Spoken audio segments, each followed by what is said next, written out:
Je m'appelle Nikki Taylor et au cours des 2 dernières années, j'ai utilisé mon propre corps pour étudier les effets de l'abus d'alcool extrême, de la chirurgie esthétique. Oui, je suis passée sur le billard. Et j'ai même passé 6 semaines sans me laver. Le but était de comprendre les effets, positifs ou négatifs, de ce que nous infligeons à notre corps. Aujourd'hui, je vais me pencher sur un sujet brûlant, le pétard. Comme beaucoup, j'ai fumé mon premier joint à l'école, car 15 millions d'entre nous ont déjà fumé. Mais peu l'admettent. Vous prenez du cannabis? Non. Non. Non. À part bien sûr quelques ministres du gouvernement et un tiers des adolescents britanniques. Et vous connaissez des gens qui en prennent? Oui. La plupart des gens de notre âge. C'est comme une société secrète, tout le monde le fait mais personne n'en parle. Alors, le cannabis est-il plus nocif que l'alcool? Est-il plus fort qu'il l'était autrefois? Rend-il fou ou mène-t-il inévitablement à des drogues plus fortes? Autant de questions auxquelles je vais essayer de répondre.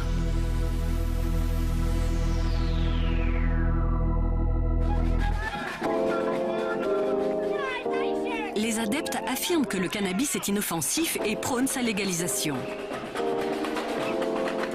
L'État, de son côté, s'inquiète de ses effets sur la santé et menace de renforcer sa pénalisation. Enfin, la presse alimente le débat avec de gros titres toujours plus alarmistes.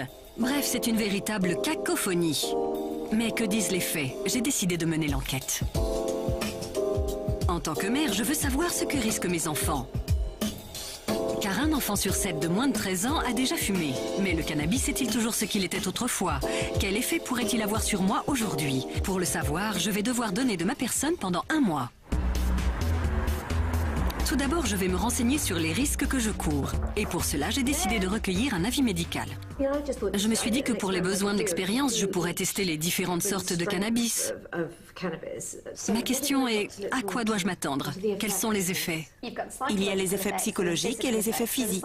Sur le plan psychologique, vous pouvez avoir une perte de mémoire à court terme, c'est-à-dire que vous ne vous souvenez pas de ce que vous avez fait le jour même ou la veille. Votre coordination et vos fonctions motrices sont réduites. Vous pouvez vous effondrer, vous êtes plus lent et vous pouvez devenir un peu paranoïaque. La prise prolongée de cannabis peut même déboucher sur la schizophrénie ou la dépression. Elle peut entraîner des troubles du sommeil ou même des cauchemars. Sur le plan physique, vous pouvez avoir des problèmes de tension, des palpitations, et si vous êtes quelqu'un d'anxieux, vous pouvez ressentir une douleur dans la poitrine. C'est tout? Si vous voulez mon avis, je vous déconseille de fumer. Eh bien, au moins, je sais à quoi m'attendre.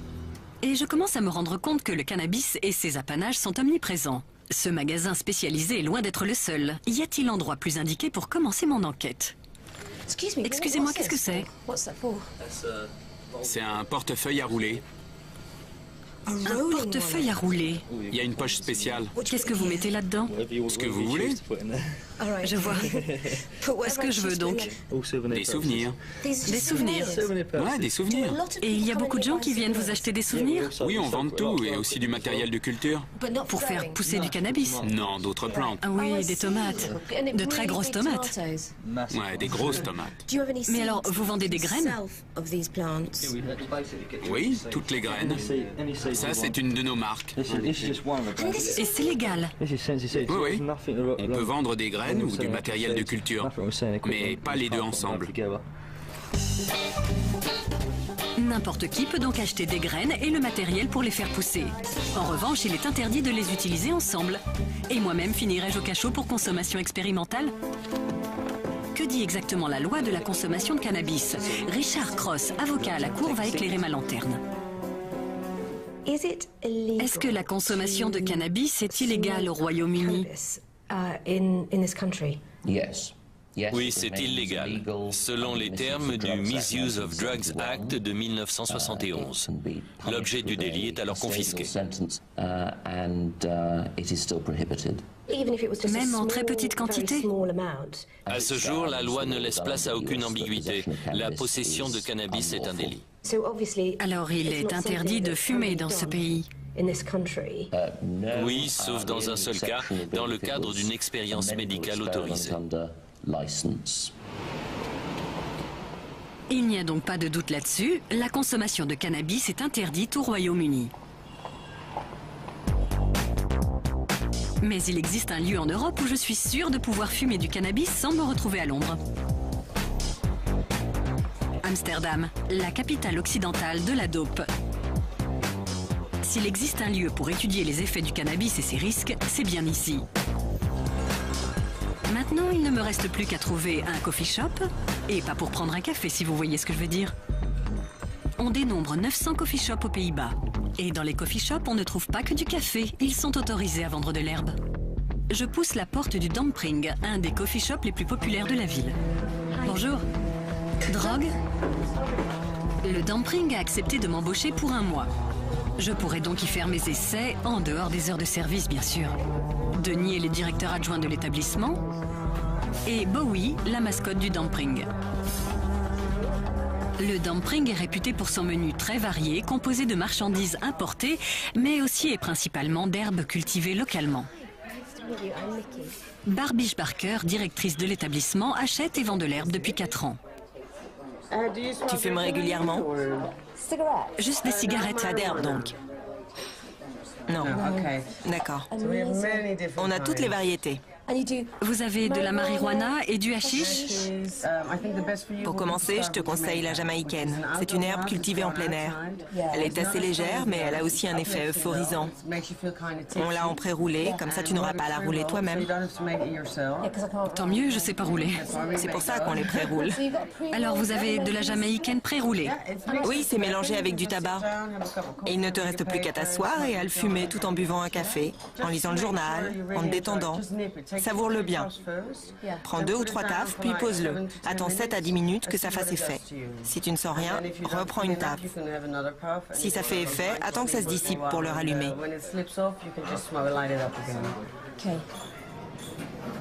C'est donc le coup d'envoi de l'expérience.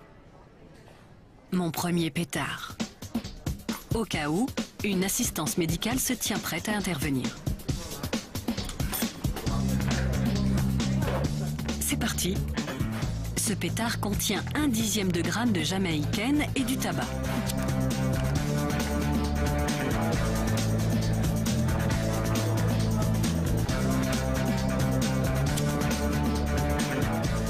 Pour l'instant, je ne sens rien. Je ne sens rien. Il ne se passe rien. Ce que je ne sais pas, c'est que le cannabis met un certain temps à agir. Je continue donc de tirer sur mon pétard. Je commence à me détendre. Mais j'ai un peu mal au cœur. C'est le mal de mer? Barbiche m'avait bien dit de faire une pause après les 2 premières taffes. J'ai l'impression que mon cerveau marche au ralenti.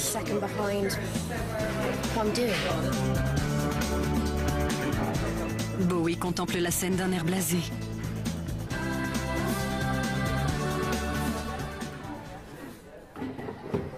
« 10 minutes et 25 taffes plus tard, je me prends un coup de massue sur la tête.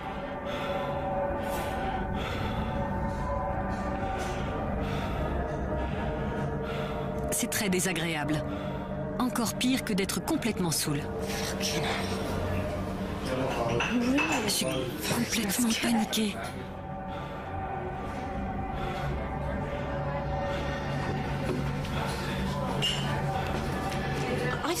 J'ai l'impression que je fais une crise d'angoisse et je sais pas pourquoi. Essaie de penser à rien. Concentre-toi sur l'instant présent. D'accord. Dehors, il fait beau, tout va bien. D'accord. Je dois avouer que c'était vraiment le pire jour de ma vie. J'étais complètement pétrifiée à l'intérieur, au point de ne même pas pouvoir me lever. J'ai fait une crise d'angoisse comme je n'en avais jamais connue.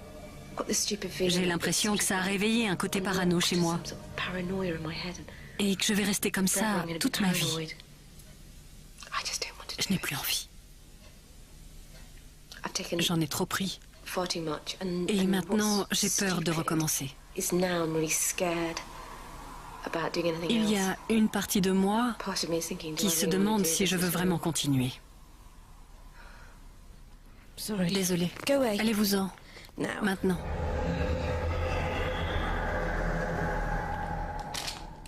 Des noix de cajou, une barre chocolatée, du café. Ça va me réveiller. Je suis explosée. Mais au moins, j'ai plus peur. Deuxième jour de l'expérience et premier jour de travail au dumping. Bonjour. Bonjour. Je ne comprends toujours pas ce qui est arrivé hier. C'est sympa de te voir, ça va? Bien. Ma tête est là, mais hier ça n'allait pas. Tu en as trop pris. C'est à cause du THC. Je vais te montrer comment ça marche. Oui, D'accord? très bien, d'accord. Derrière toi, tu as la photo d'un cristal de THC. Et c'est la partie ronde, le sommet du cristal, qui fait planer. Ah bon? Oui, c'est ça. Alors j'en ai trop pris. Oui, tu en as trop pris. Passer derrière le comptoir me permet de me familiariser avec les lieux, mais je ne suis pas tout à fait au point. À quoi ça sert? Tu mets de la marijuana à l'intérieur. Désolée, je suis débutante. Non, il n'y a pas de souci. C'est son premier jour. Les variétés cultivées localement sont les plus fortes. Voici tous les produits. Dans les grandes boîtes, on a la marijuana et dans les petites, le hashish. J'ai l'impression d'être dans un magasin de bonbons. Un magasin de bonbons pour les plus de 18 ans. Ah, des passeports. C'est normal? Oui, c'est pour vérifier leur âge. Ah, parce que vous avez l'air jeune. 1 gramme de Jack Herer, s'il vous plaît. Jack Herer, ça me dit quelque chose. Combien vous en voulez? 1 gramme? 1 gramme. Tout se passe bien pour l'instant? En fait, je viens d'atterrir. Vraiment, vous venez d'atterrir? Vous êtes hollandais? Vous vivez à Amsterdam? Non, mais là où j'habite, les magasins ferment à 16 h. Alors j'ai dû venir ici. Les coffee shops ferment si tôt? Oui. Rassurez-vous, j'ai les mains propres. Vous aimez celui-ci? Oui, je l'adore. Qu'est-ce qu'il a de spécial? Je ne sais pas, en général, je fume du White Widow. Mais quand j'étais plus jeune, je prenais du Jack Herer. Ah, c'est votre petite Madeleine de Proust? Oui, c'est ça, on peut dire ça comme ça. C'est un voyage dans le temps. En tout cas, ça marche bien. Les fumeurs affirment que la consommation de marijuana n'empêche pas de mener une vie normale. Je me demande si j'en serais capable. J'ai fini mon service et je m'apprête à tester le hashish pur. Mais cette fois-ci, je ne me ferai pas avoir. Alors, qu'est-ce que ça change? Cette fois-ci, je plane, mais de manière complètement différente. Je suis détendue et euphorique. Comment tu te sens? J'ai envie de rire. Tout paraît tellement drôle. Me voici au musée Hemp, la mecque amsterdamienne des fumeurs. Et bien que complètement stone, je m'apprête à interviewer Ken Johnson, le conservateur. Il faut absolument que je paraisse professionnelle. Mais combien de temps arriverai-je à donner le change? Waouh, vous faites pousser votre herbe? Eh bien, cette herbe a un but purement démonstratif. Elle n'est pas vendue dans les coffee shops, nous la détruisons sur place. Ah oui? Oui, on la fume. Si vous séparez les plantes femelles des plantes mâles pendant l'intégralité du cycle, alors le bourgeon femelle enfle et se couvre de THC, la molécule active. Ce serait rigolo de fabriquer du THC. On n'aurait plus besoin de faire pousser la plante. Mais votre corps en fabrique, c'est pour ça que le cannabis a autant d'effets sur nous. On a un neurotransmetteur tellement similaire aux cannabinoïdes sur le plan chimique qu'il est classé parmi les cannabinoïdes, même si c'est notre corps qui le fabrique. Alors on a des C'est le... cannaboïdes. Comment ça s'appelle déjà? Du THC, des cannabinoïdes. Ken a l'air de trouver ça fascinant, mais ça commence à devenir un peu technique pour moi. Laissez tomber les mots scientifiques. Et j'ai beaucoup de mal à me concentrer. Ça, c'est un vaporisateur. Curieusement, mon attention commence à se relâcher. Et je suis intriguée par ce tas de litières pour cochons d'Inde. Dans le chanvre, on utilise surtout la fibre. Oh, c'est mignon.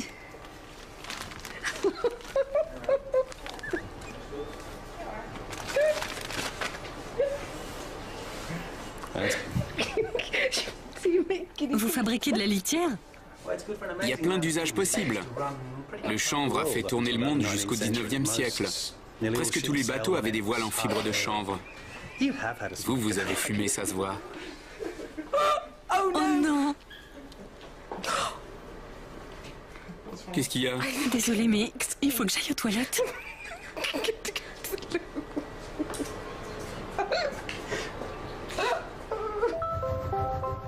Je ne suis pas la première Britannique à venir se détendre à Amsterdam. Tous les ans, la ville accueille près d'1 million de compatriotes, pour beaucoup attirés par la tolérance hollandaise. L'herbe est meilleure. C'est pour ça qu'on vient à Amsterdam, pour se détendre. Si c'était légalisé en Grande-Bretagne, les gens seraient aussi zen qu'ici. Amsterdam, c'est le paradis, il y a tout. Tout. Bien que le cannabis soit en vente libre aux Pays-Bas, à l'échelle de la nation, les Hollandais fument moins que les Britanniques. On dit souvent que la consommation de cannabis est légale aux Pays-Bas. Mais est-ce vrai? Dans quel pays est-elle réellement légale? En Tanzanie, je crois. En Jamaïque? Je ne vois qu'Amsterdam. Amsterdam, non? La bonne réponse est nulle part. Amsterdam tolère la consommation de drogue, mais il est illégal d'en posséder.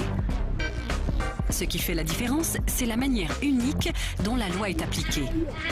Si ce policier était britannique, il serait probablement contraint d'arrêter ces vendeurs de drogue. Quelle est votre position vis-à-vis du cannabis à Amsterdam? Nous le tolérons. Quand un touriste vient à Amsterdam, nous tolérons qu'il consomme de la drogue dans les coffee shops ou dans sa chambre d'hôtel, mais pas dans la rue. Vous pensez que cette flexibilité rend la consommation plus sûre? Quand c'est interdit, les dealers vendent n'importe où. Dans la rue, dans les hôtels, dans les gares. Et nous n'avons plus aucun contrôle. Dans les coffee shops, nous connaissons le propriétaire et la qualité de sa marchandise. Les touristes peuvent y consommer du cannabis en toute sécurité. En Hollande, on ne distingue que deux catégories de drogues, les drogues douces et les drogues dures. Les Néerlandais sont convaincus que si l'on traite ces deux catégories de manière différente, les consommateurs de drogues douces risquent moins de se retrouver au contact de drogues dures. Les chiffres semblent corroborer cette thèse. Contrairement au Royaume-Uni, ici, le nombre de consommateurs d'héroïne n'a pas augmenté depuis 20 ans. En Grande-Bretagne, la loi a été modifiée récemment, mais personne ne semble au courant. Vous savez à quelle catégorie de drogue le cannabis appartient? A? B. D? Non, B. C, et il vient de passer en B. A, je crois que c'est A. Aucune idée. C'est légal, non? Je croyais qu'on tolérait une petite quantité pour usage personnel.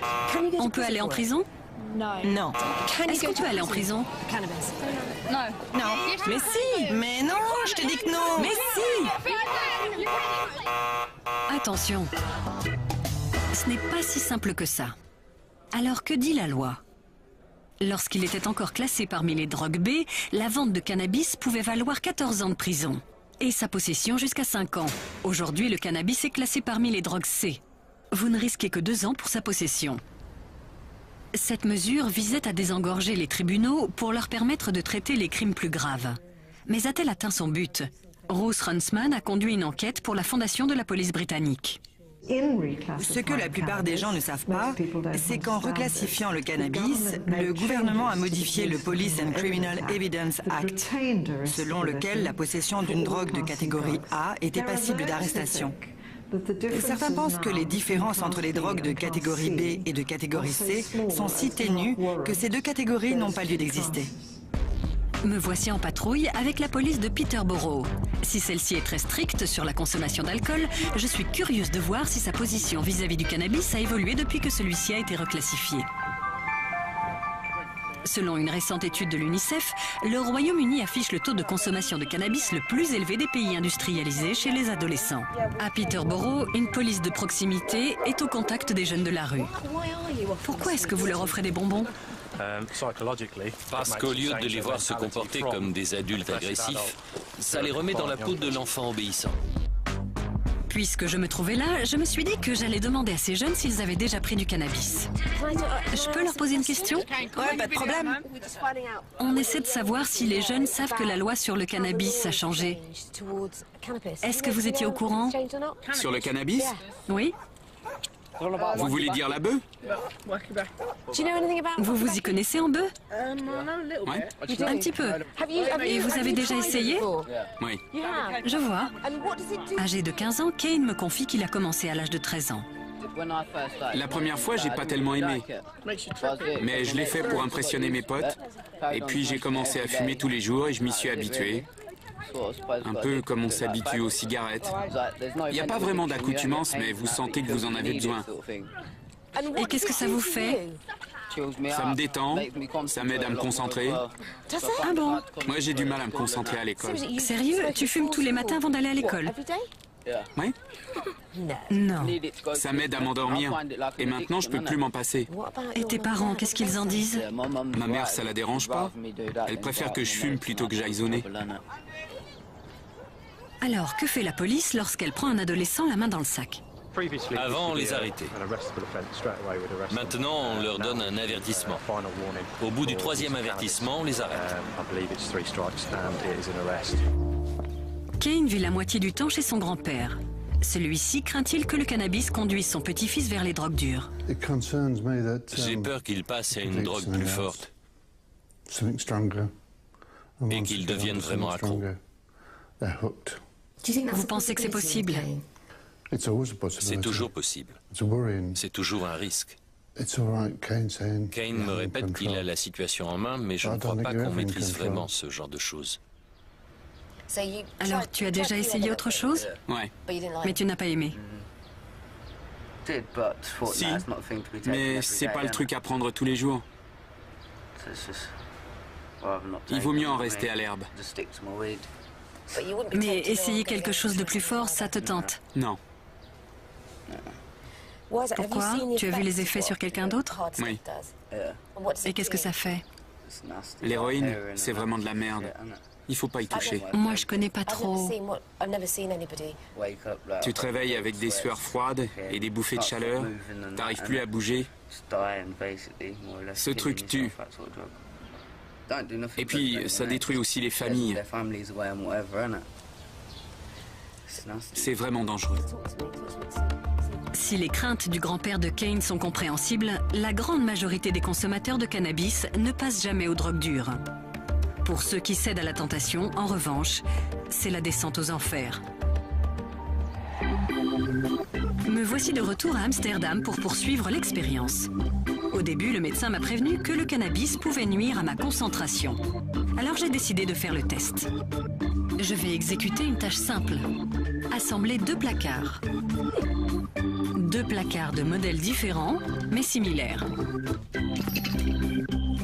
L'un dans mon état normal et l'autre sous l'effet du cannabis.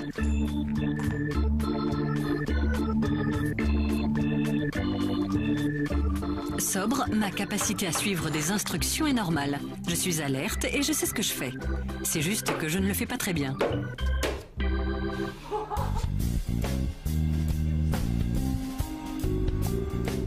Puis je m'allume un pétard, tout en respectant les instructions. Pas plus de 2 tafs. 10 minutes plus tard, je m'attaque au second placard.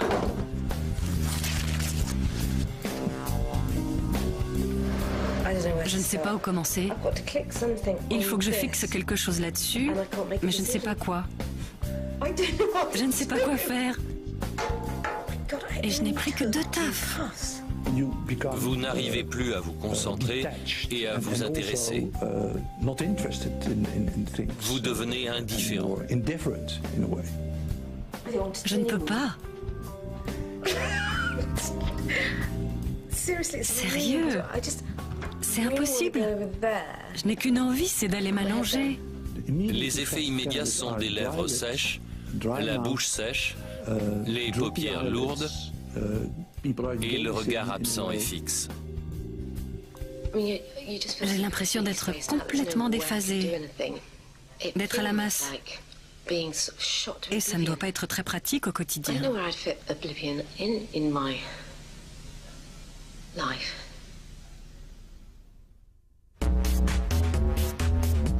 Tandis que mon cerveau rétrécit, ce n'est pas le cas de mon tour de taille. Je suis affamée. Apparemment, le cannabis déclenche dans le cerveau une réaction chimique qui stimule l'appétit. Il est également prouvé que l'herbe fait baisser le taux de glycémie, d'où ma soudaine envie de sucrer. Non, à la crème anglaise.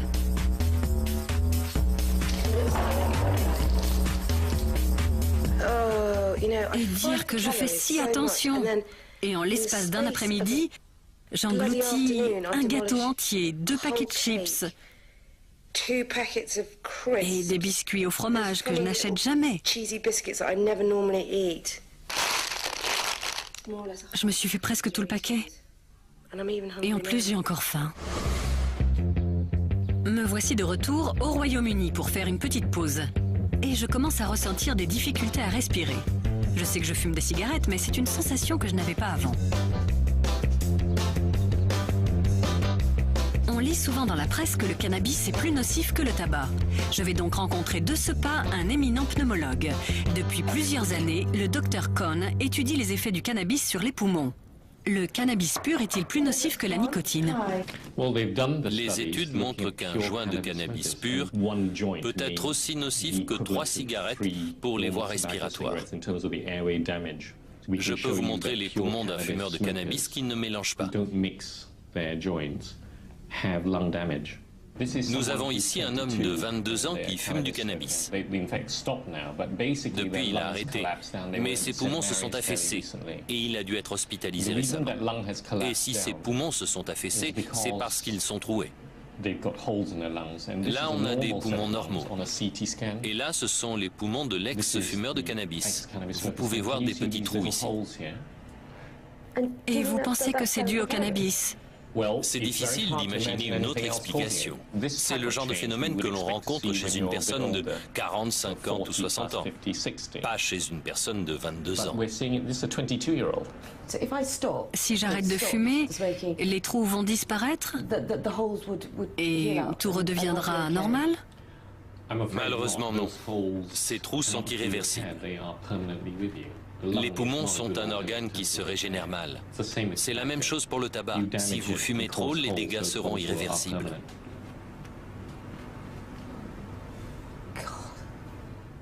Récapitulons. Cette cigarette et toutes celles que j'ai fumées avant peuvent entraîner un vieillissement prématuré, un risque accru de cancer des poumons, une probabilité de 50% de mourir de mon addiction. Pour le cannabis, les retombées sont moins connues. Mais le prix à payer pourrait être encore plus élevé. Pourtant, le cannabis connaît toutes sortes d'indications médicales depuis plus de 4000 ans.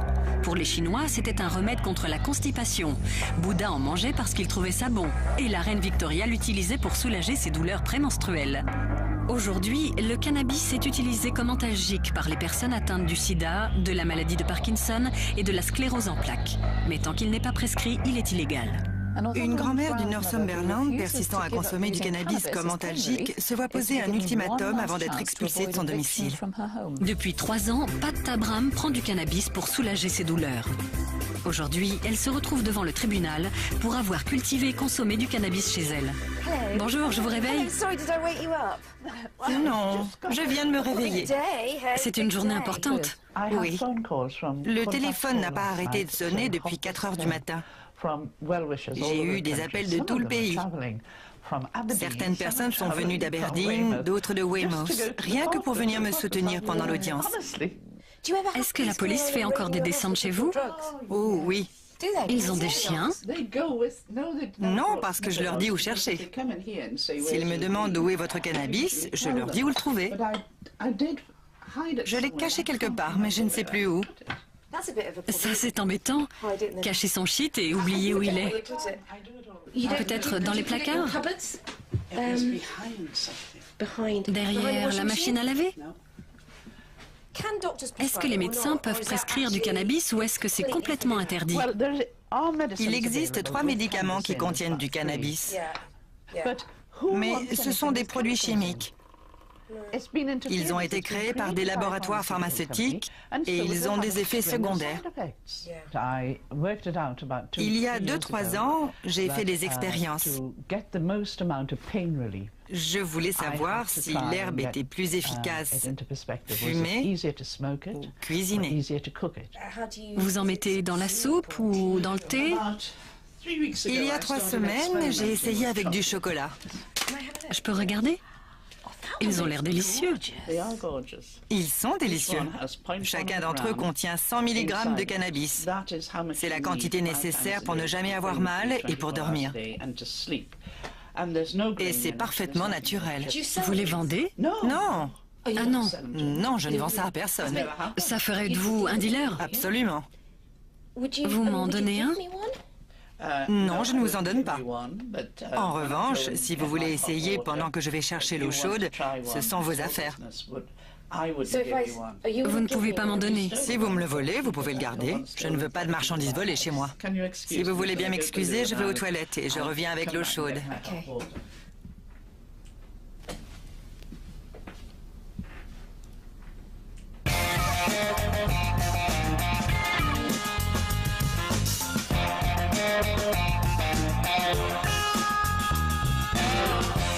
Pat a échappé à la condamnation cette fois-ci, mais a reçu un avertissement. Si elle recommence, elle sera expulsée de chez elle.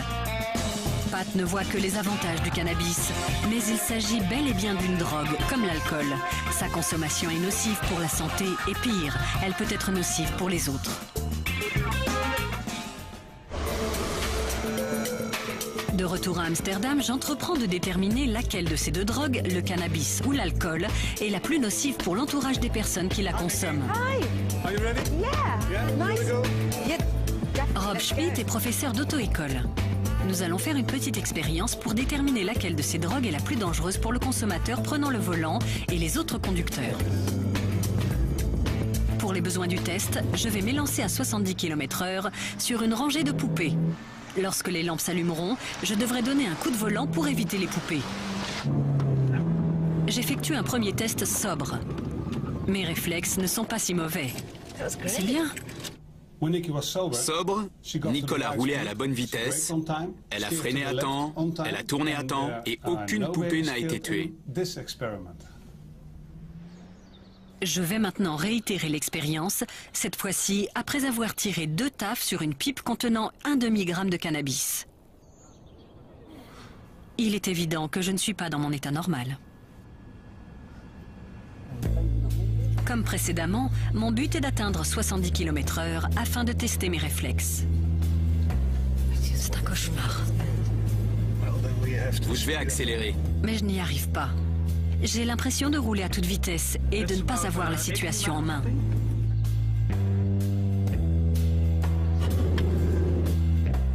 Pourtant, la réalité est tout autre. Et mes réflexes sont quasi inexistants. Bravo le freinage. Sous l'effet du cannabis, elle est bien plus prudente.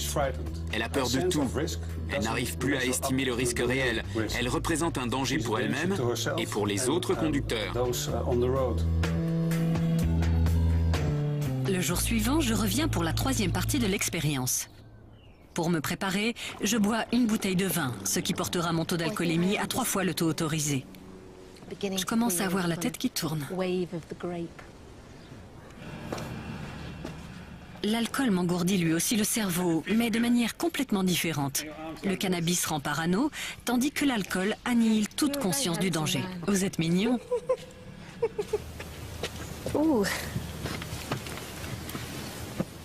C'est pas bien.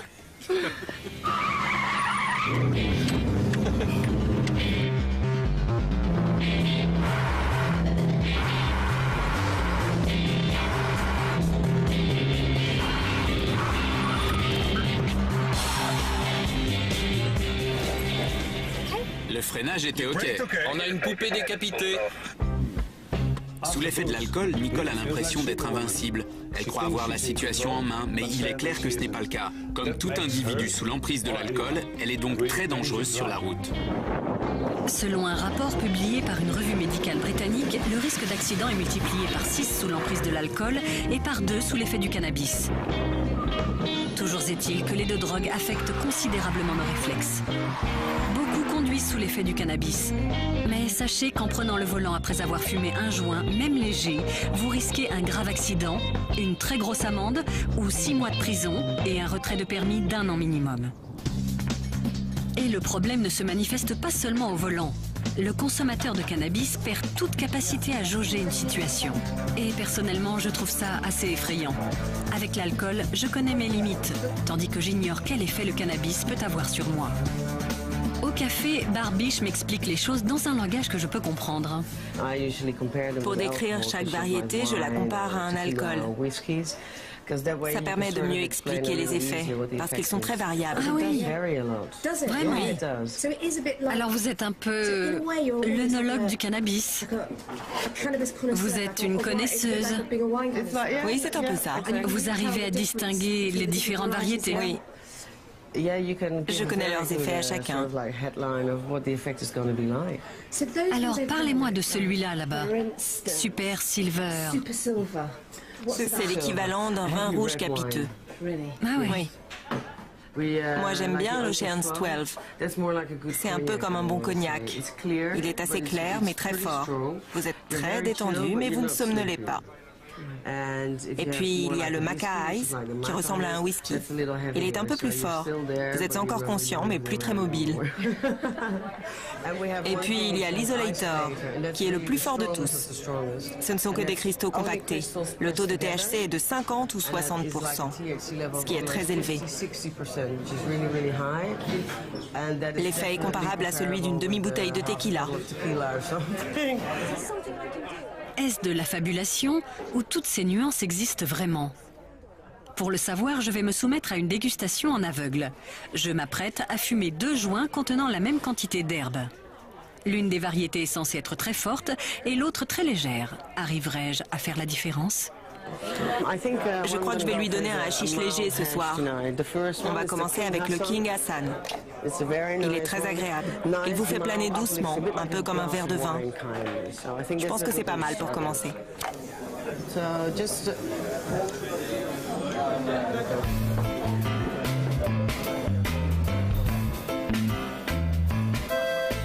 J'ai l'impression d'avoir les lèvres qui collent. Est-ce qu'elles collent, hein? Oui, elles sont un peu sèches. J'ai l'impression d'avoir la bouche complètement sèche. Très très sèche. Sous l'effet de cette variété, je me sens légèrement grisée, éméchée, comme si j'avais bu 2 verres de vin. Et mes réflexes sont encore potables. Je t'ai encore eu. Je bouge juste les épaules et toi tu démarres au quart de tour. Alors là, c'est le Malika, le plus fort de tous nos hashish. Hier, on lui a donné une variété plus douce, mais elle ne le sait pas encore. Et celui-ci est le plus fort de tous. Il a un effet euphorique, mais il est vraiment très fort. Compte pas sur moi pour la porter jusque chez elle. Regardez, elle attend. Elle a l'air nerveuse. Allons-y. On va voir ce qu'elle en pense. En voici un autre. C'est exactement la même quantité. Oui, la même quantité, mais d'une autre variété. Ok.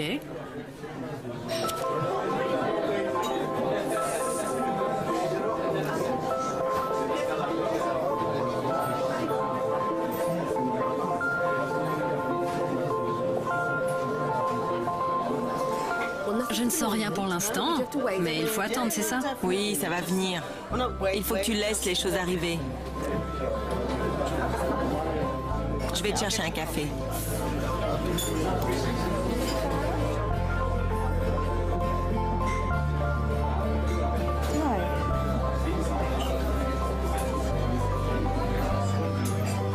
Je sens vraiment la différence par rapport à hier.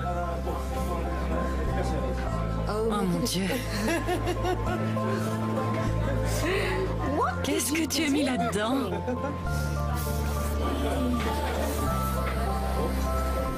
Salut. C'est terrible. Mes muscles sont engourdis, mon cerveau est en compote et je suis à 2 de tension. J'ai l'impression d'avoir trop bu et de ne plus rien maîtriser. Le deuxième pétard est beaucoup plus fort que le premier. Même s'il est à prendre avec des pincettes, le menu de l'établissement permet au moins d'avoir une idée de ce qu'on achète. J'ai passé un mois à Amsterdam et mon séjour touche à sa fin. J'en sais maintenant beaucoup plus, mais je me demande toujours comment les effets peuvent être aussi variés, de la paranoïa à la détente totale. Me voici de retour et le cannabis fait les gros titres. Ai-je pris plus de risques que je ne le pensais? Des articles disent même qu'un seul joint peut rendre fou. Ce discours était déjà d'actualité dans les années 30. Est-il inutilement alarmiste ou le cannabis peut-il réellement rendre fou? Est-il vraiment prouvé que le cannabis peut mener à la psychose?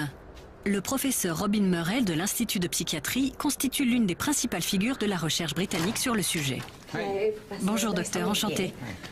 J'ai lu des titres assez effrayants dans la presse comme « Risque de psychose avec un joint ». Qu'est-ce que vous pensez de ces titres?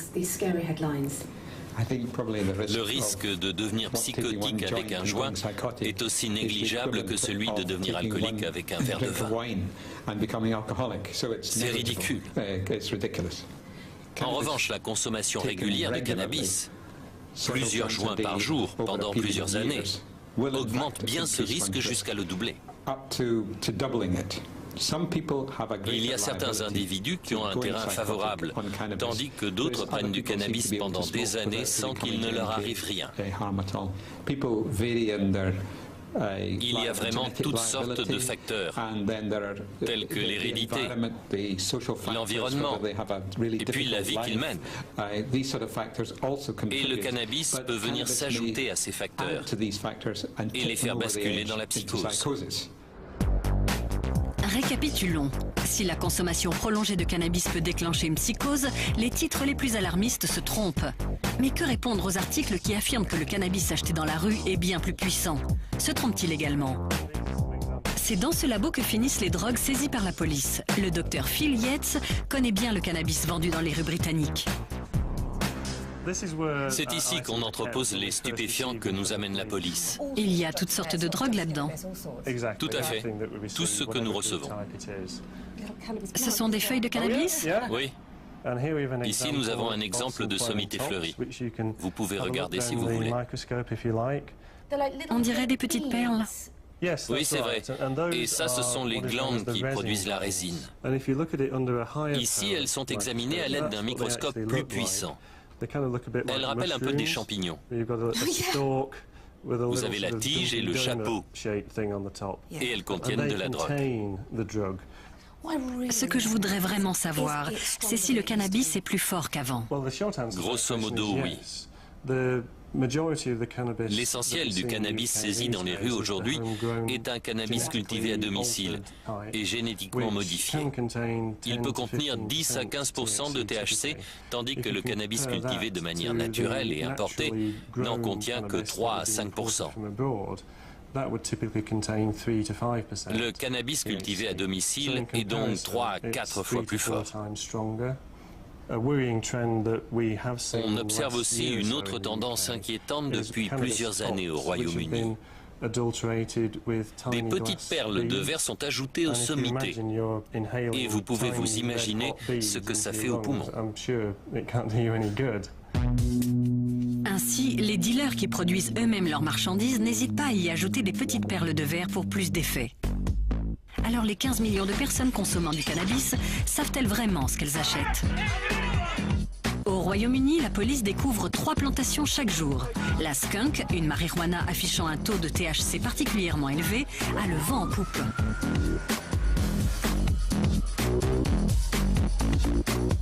La production de cannabis est devenue telle que la Grande-Bretagne a commencé à l'exporter. Dans la rue, les consommateurs trouvent aussi que le cannabis est de plus en plus fort. Et cela inquiète. La skunk, c'est super puissant. Vous voulez savoir ce que ça fait? Oui, dites-moi. Par exemple, je suis chez moi et j'entends un hélicoptère. Alors je me précipite à la fenêtre. Ça me rend complètement parano. En permanence. Il y a des fois, je suis complètement pisse. Et puis tout d'un coup, ma mère m'appelle et je panique complètement. C'est vraiment extrême. Ça rend fou. C'est très dangereux. Alors faut pas y toucher avant 21 ans. Je vois des gamins de 13 ans qui fument ça dans la rue. Ils ont de gros pétards. Et ils savent pas ce que ça fait au cerveau. Franchement, croyez-en mon expérience. Elle est plus forte qu'avant parce qu'elle est coupée avec des produits chimiques. Ça vous bousille le cerveau, vous perdez la mémoire. Mais tout cela se vérifie-t-il scientifiquement? Est-il vrai que la skunk achetée dans la rue peut détruire le cerveau? Pour le savoir, j'ai accepté de prendre part à une expérience unique à l'Institut de psychiatrie. Celle-ci s'inscrit dans une étude visant à déterminer s'il existe un lien entre le cannabis modifié et la psychose. Les scientifiques souhaitent étudier les différents effets du cannabis en fonction de sa teneur en THC et en autres types de cannabinoïdes. Je recevrai 2 injections, l'une composée de THC pur, se rapprochant d'une skunk ultra puissante, et l'autre constituée d'un mélange de THC et d'autres cannabinoïdes, plus proche de la composition naturelle du cannabis. Je ne connais pas l'ordre des injections. J'apprendrai par la suite qu'il s'agit ici du mélange de THC et d'autres cannabinoïdes. Au bout de 10 minutes, les effets se font ressentir.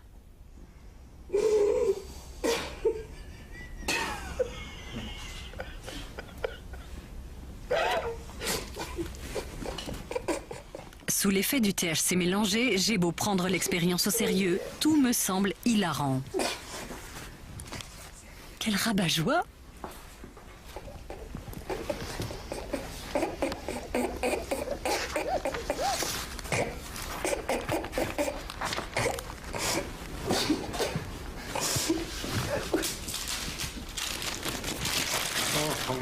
Je vais vous donner quelque chose de plus.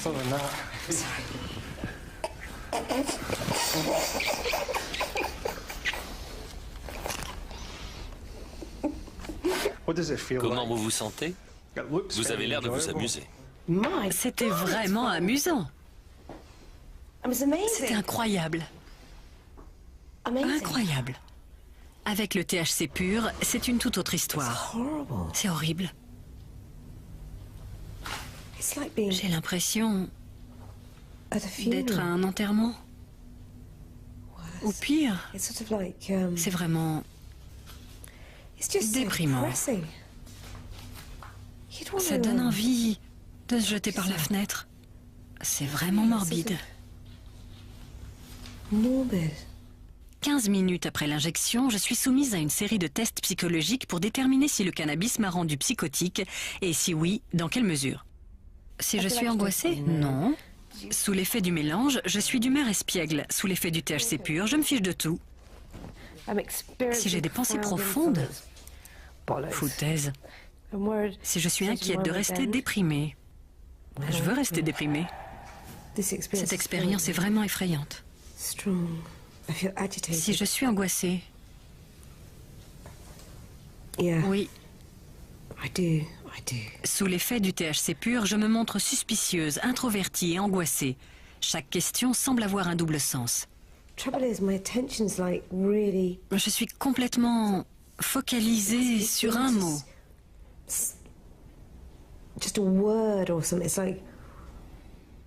Mais pas dans le bon sens. J'ai des idées complètement morbides. Voilà, c'est ce que je ressens. Je suis d'humeur morbide. C'est comme une crise d'angoisse. Si vous me posez une question, je me dis, je ne connais pas la réponse. L'étude compte de nombreux volontaires et devrait permettre de répondre à des questions fondamentales sur les effets du cannabis, tels que 2 personnes réagissent-elles de la même manière à la même dose de THC? Et mélanger le THC à d'autres cannabinoïdes permet-il de réduire ses effets psychotropes? En tout cas, moi, ça me fait beaucoup rire. 2 heures plus tard, les effets du cannabis se dissipent. Alors, à quel point ai-je perdu la raison? Pour le savoir, les psychiatres utilisent un test évaluant l'amplitude des symptômes psychotiques. Le premier jour, vous étiez à 1, ce qui n'est pas significatif sur notre échelle. On considère que les symptômes ont une signification clinique à partir de 4. Par exemple, un schizophrène se situe au-dessus de 4. Le deuxième jour, vous étiez à 14. Vous étiez paranoïaque et c'était une expérience assez désagréable. J'étais à 14 ? 14 est un niveau très élevé sur l'échelle des symptômes psychotiques, ce qui tend à montrer que les nouvelles variétés de skunk peuvent avoir des conséquences désastreuses sur la santé mentale. Mais comme je n'ai pas d'antécédents, je ne cours aucun risque à long terme. La question se pose surtout pour les gros consommateurs de skunk. Grâce à l'étude menée par l'Institut de psychiatrie, le cannabis commence à livrer ses secrets. Pour ma part, la conclusion de cette aventure est qu'il existe autant d'effets que de variétés de cannabis.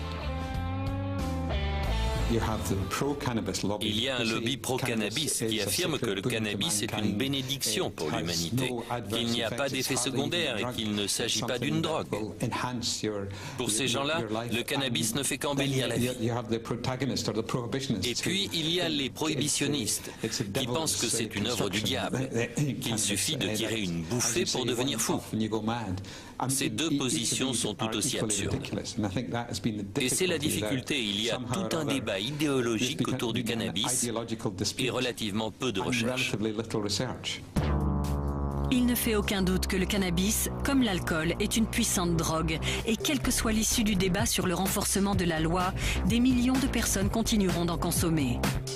Et le problème, c'est que contrairement à ce que l'on peut observer à Amsterdam, les fumeurs ici ne savent pas ce qu'ils achètent et les risques qu'ils prennent. Alors personnellement, je choisis de ne pas me frotter à la skunk et de revenir à ma drogue préférée.